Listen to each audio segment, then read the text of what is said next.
안녕하세요. 그녀의 북살롱 미셸입니다.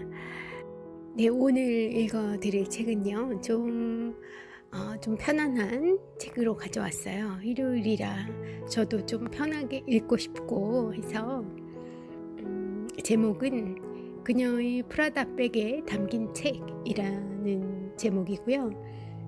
이유정이라는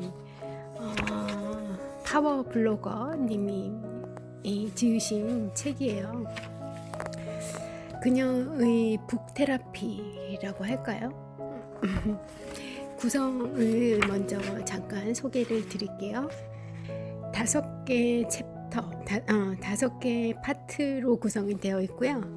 그리고 마지막에 이제 책 읽기에 대한 그녀만의 팁을 좀 공유해 주고 있네요. 파트 1은 일에 대한 내용이고요. 파트 2는 사랑에 대한, 그리고 파트 3은 독립, 싱글 라이프에 대한 그 이야기를 담고 있는 책들을 처방해 주고요. 그리고 파트 4에서는 쉼, 위크엔드, 잘 쉬는 법에 대한 법을 알려주고 있는 그런 파트가 되겠어요. 5번째 파트의 제목이 바로 치유, 테라피입니다. 오늘은 그 중에서 치유라는 파트에 있는 한 테라피를 읽어드리려고 해요. 자, 그 챕터의 제목이 재밌습니다. 절망요법이에요. 이런 삶도 있는데 나는 괜찮아 라는 부제목을 가지고 있습니다. 그러니까 이 삶이 너무 팍팍할 때 그럴 때 어쩌면 더 나보다 힘든 상황에 있는 사람을 보면 기운 내야겠다, 이 정도는 이겨내야 되는 거구나 하는 그런 스타일의 테라피, 이 요법이 되겠습니다. 이 절망요법이라는 테라피에서 함께 소개하고 있는 책들이 있어요.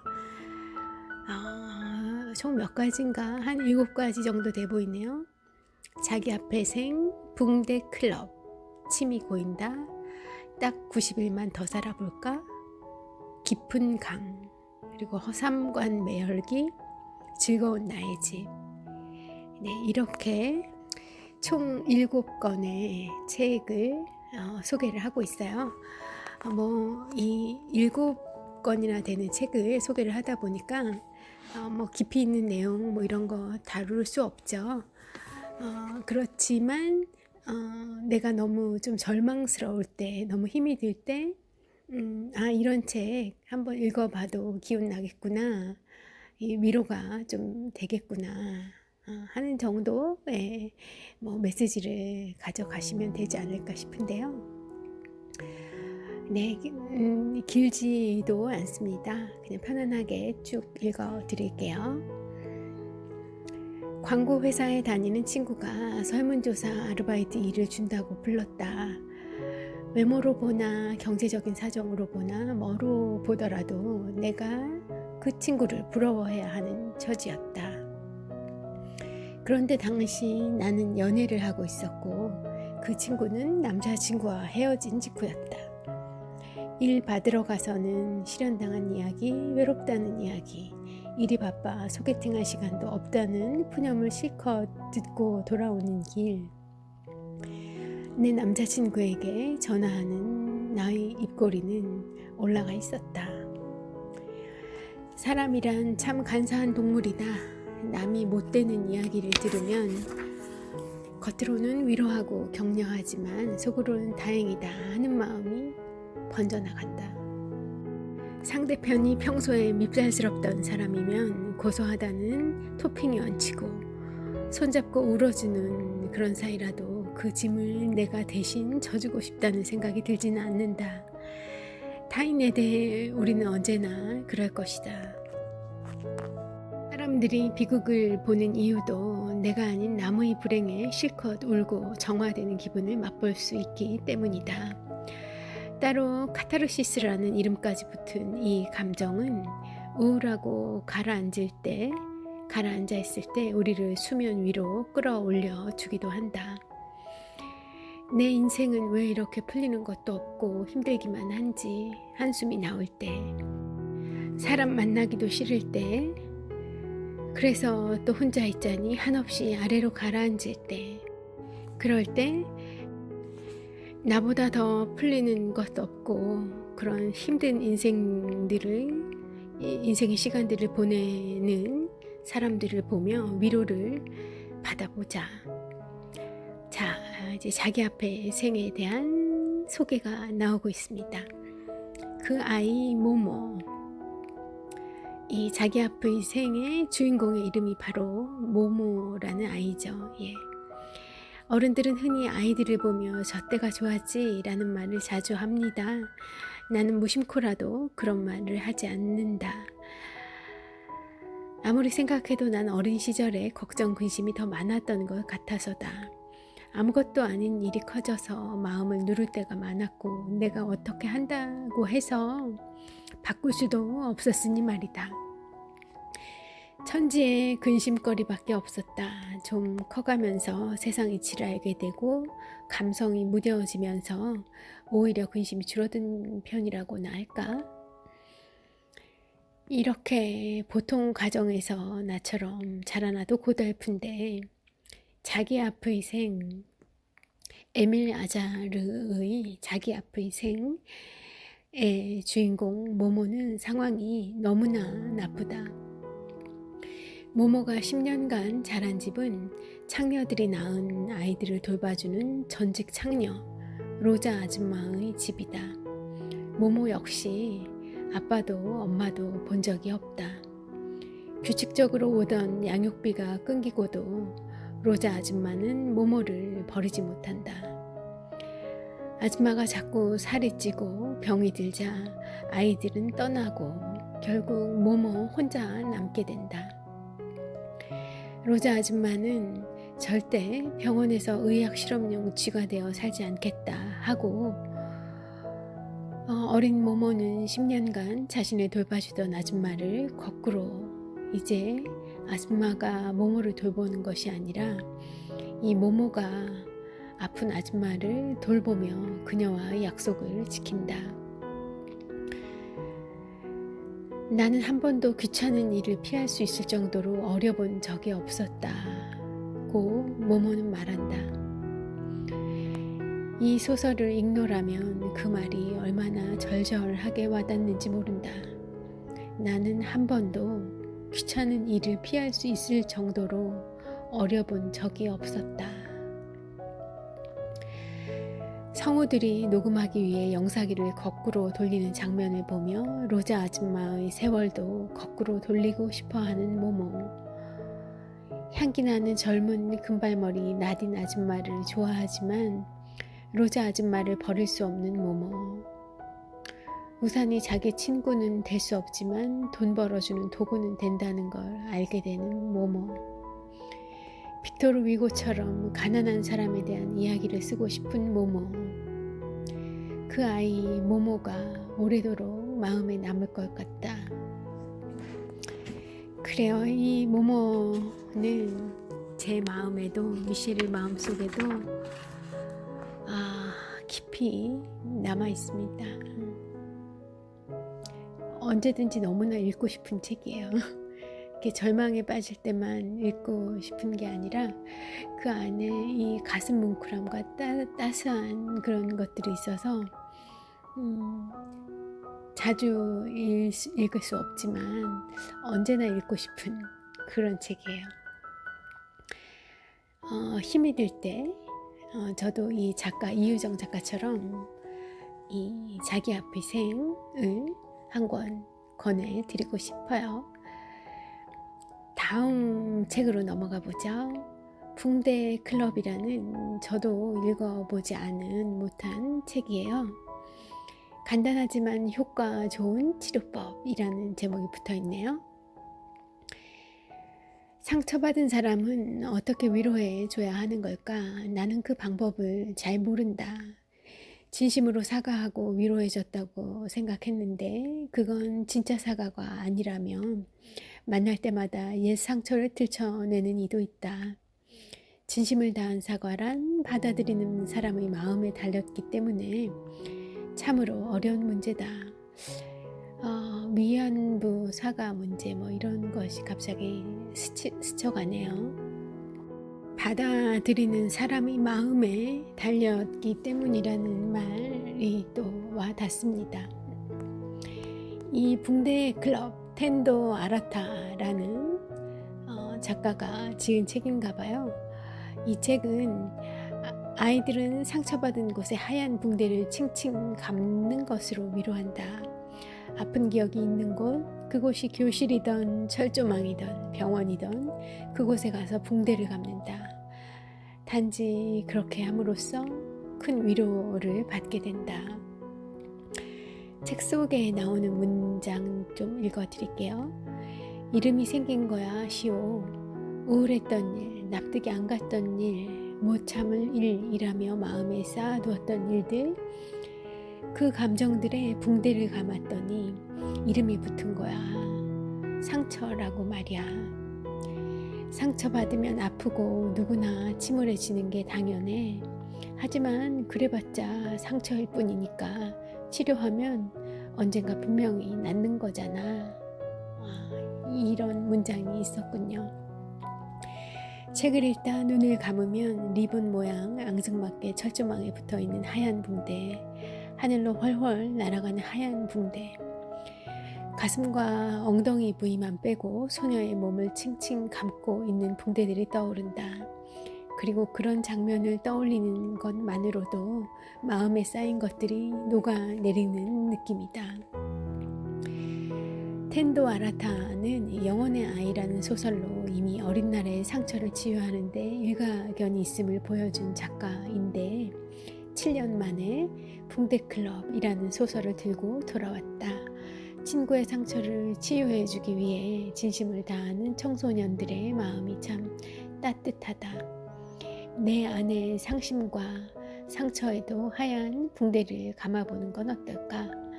생각보다 큰 위로가 될지 모르겠다. 정말 그럴 것 같아요. 정말 좋은 그런 상처 치유법인 것 같습니다. 자, 다음으로 넘어가 볼게요. 이번에는 김혜란 선생님의 침이 고인다라는 작품을 소개하고 있어요. 지상의 방 한 칸이라는 제목이 붙어 있습니다. 저는 미리 읽어봤죠. 짠해요. 들어보시죠. 서울 올라와서 한 달이 되어 겨우 40만 원이었던 수습 월급을 받자마자 친척집에서 나가기 위해 방을 구하러 다녔다. 보증금 없이 월세 10만 원 정도의 방을 찾으러 다녔는데 산비탈 꼭대기의 지하 방은 기본이고 보일러가 안 들어오거나 6집이 화장실을 함께 쓰는 등 조건이 비참하기 그지없었다. 저에게도 떠오르는 첫 자취방이 생각이 나는 그런 구절입니다. 여러분에게는 그런 추억이 없으신가요? 자취방이어도 좋고 기숙사여도 좋고 남산에서 내려가는 버스를 타고 창밖을 보고 있자니 산 꼭대기까지 반짝이는 불빛들로 가득 차 있었다. 저 많은 방들 중에서 내 방 하나 없구나 싶어서 눈물이 후두둑 떨어졌다. 침이 고인다.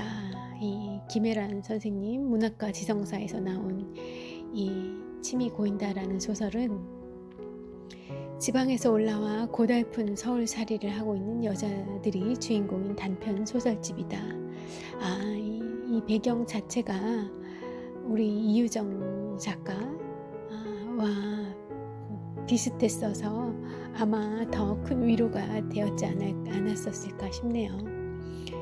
지하방에서 집중호우 기간만 되면 잠 못 들고 뒤척였던 사람, 갑자기 나타난 고향 후배와 비좁은 방을 같이 써야 했던 사람, 창문 없는 고시원에서 살아본 사람이라면 누구나 절절히 공감할 이야기들이다. 언니가 새들어 있는 방에 얹혀 살러 가는 것도 미안한데 피아노까지 치고 왔다면 얼마나 괴로울까. 하룻밤 재워주고 내쫓으려 했더니 자기를 버린 엄마 이야기를 하며 껌을 나눠주는 후배 아이에게 어떻게 나가라는 말이 입 밖으로 떨어지겠는가. 그렇지만 아무리 지적해도 고쳐지지 않는 생활 습관들은 또 얼마나 신경 거슬리고, 크리스마스 이브에 기분 좀 내보려고 여관 골목을 3시간이나 전전하다 라면 박스 안에 신발을 담아둬야 하는 여인숙에 들어간 커플의 기분은 얼마나 참담할까. 어떤 소설은 특정 부류에게 더 잘 읽히는데 이 침이 고인다는 지방에서 서울로 올라와 아둥바둥 살고 있는 사람들에게 특효약이다. 나는 이 책을 읽는 내내 조금은 순수했으나 모든 게 버거웠던 옛날의 나로 돌아가 있었다. 자, 다음은 자살보다 좋은 선택이라는 부제가 붙어 있어요. 이번 건 좀 왠지 셀 것 같은 그런 느낌이 들죠? 닉 혼비라는 작가의 딱 90일만 더 살아볼까? 라는 제목의 소설이에요. 좌절이 깊어지다 보면 자살이라는 극단적인 방법에까지 생각이 미치기도 한다. 하나님은 견딜 수 없는 짐은 주지 않는다는 생각으로 살아왔기에 심각하게 자살을 고려해 본 적은 없지만 내 마음을 알아줄 사람이 아무도 없다는 느낌이 들었을 때 이래서 사람들이 자살하는구나 어렴풋이 느껴본 적은 있다. 딱 90일만 더 살아볼까. 이 니콘비의 소설은 새해가 되기 전날 떨어져 죽을 마음으로 자살할 마음으로 올라온 4명의 남녀가 옥상 위에서 우연히 만나는 이야기다. 사연과 성격이 제각각인 그들 중에서 모린의 사연을 보니 내가 그녀였대도 자살했겠다 싶었다. 하룻밤의 실수로 아이를 뵌 모린. 남자는 아이를 낳기도 전에 도망가고 낳은 아이는 식물인간이다.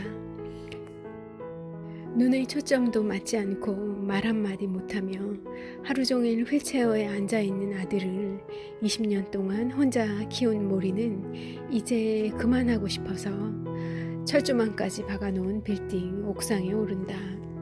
모린 외에도 미성년자와 하룻밤 자는 바람에 하루아침에 나락으로 떨어진 방송국 MC, 애인이 헤어지자고 하자 홧김에 올라온 10대 소녀와 밴드 해체 때문에 올라왔다가 이들의 사연을 듣고 불치병에 걸렸다는 거짓말을 지어내는 20대 청년까지, 평상시라면 만날 일 없었던 이들이 섣달 금음에 빌딩 옥상에서 만나는 스토리이다. 서로의 사연을 알게 된 후 그럼 우리 발렌타인데이까지만 살아볼까? 그리고 또 그 다음엔 90일까지만 살아볼까? 하면서 자살을 미룬다. 그들이 옥상에서 만나 마음을 털어놓았다고 죽고 싶었던 상황이 나아지지는 않는다.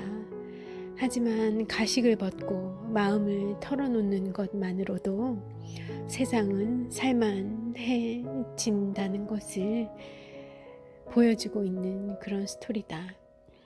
책을 덮는 마음이 따뜻해지는 것도 그 덕분이다.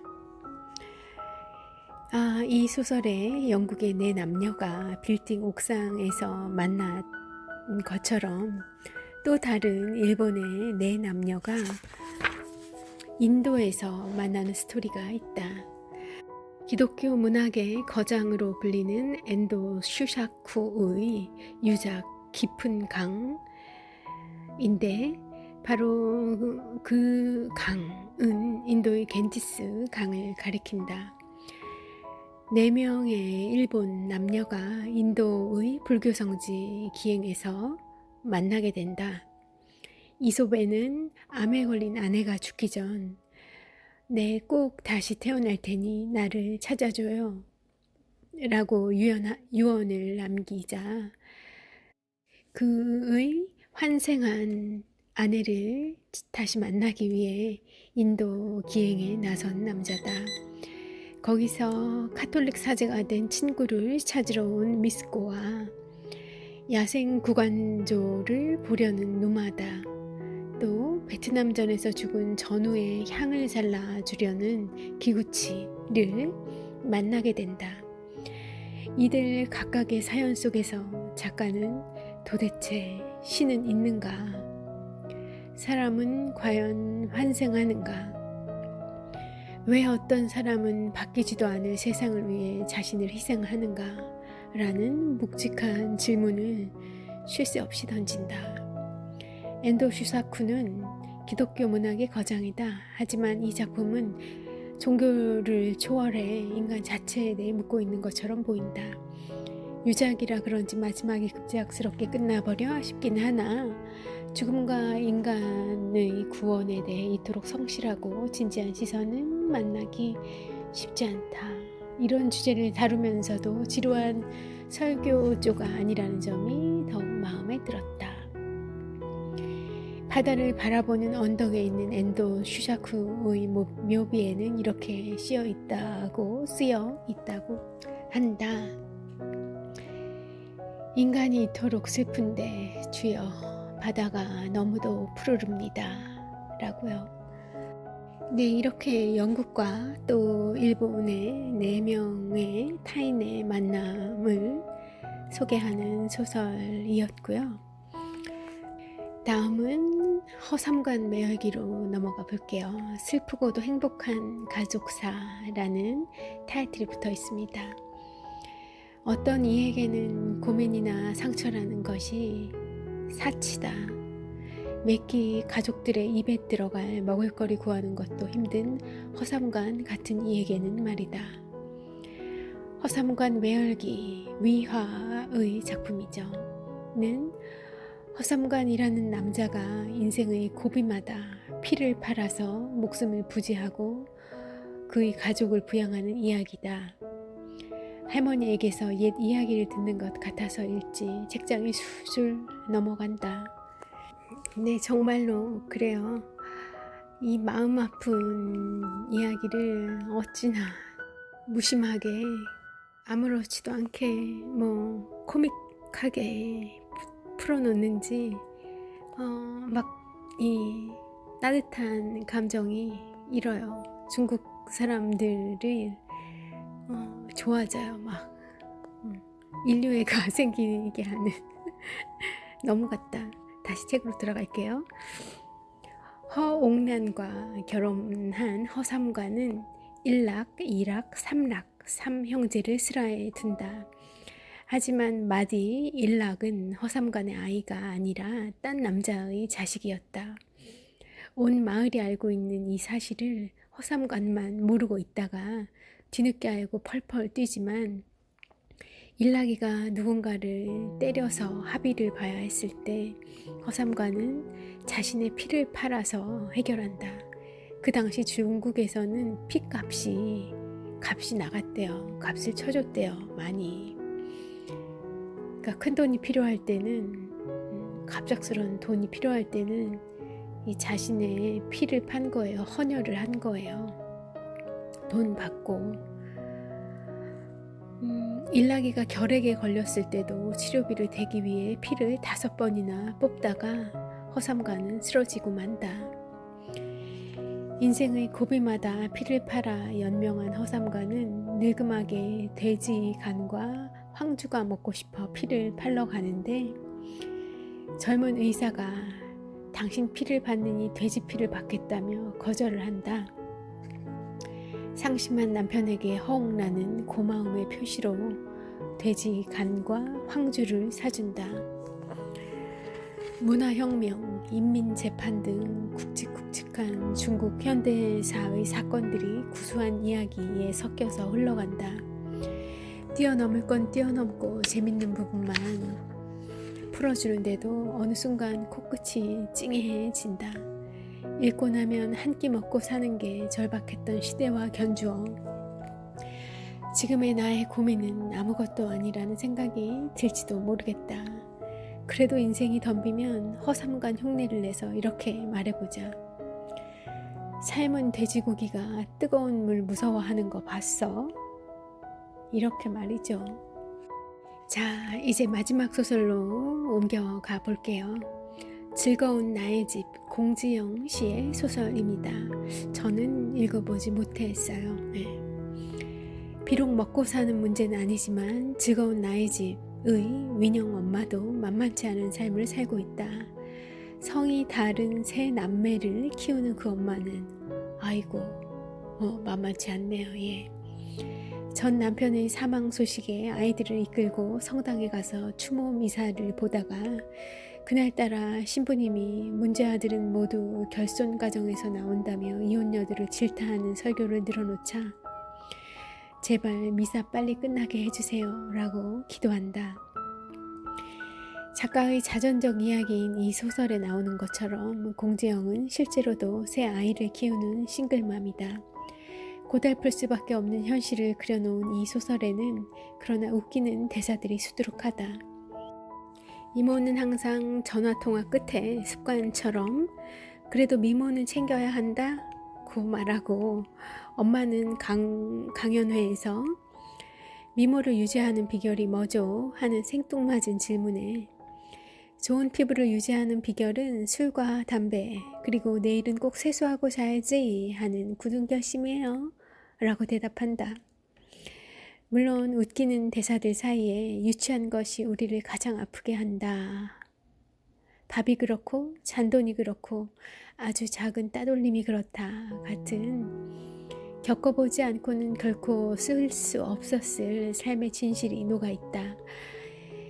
집이 즐겁거나 화목하지 않은 혹은 부모가 이혼했거나 새엄마를 들인 모든 분들께 권하고 싶은 책이다.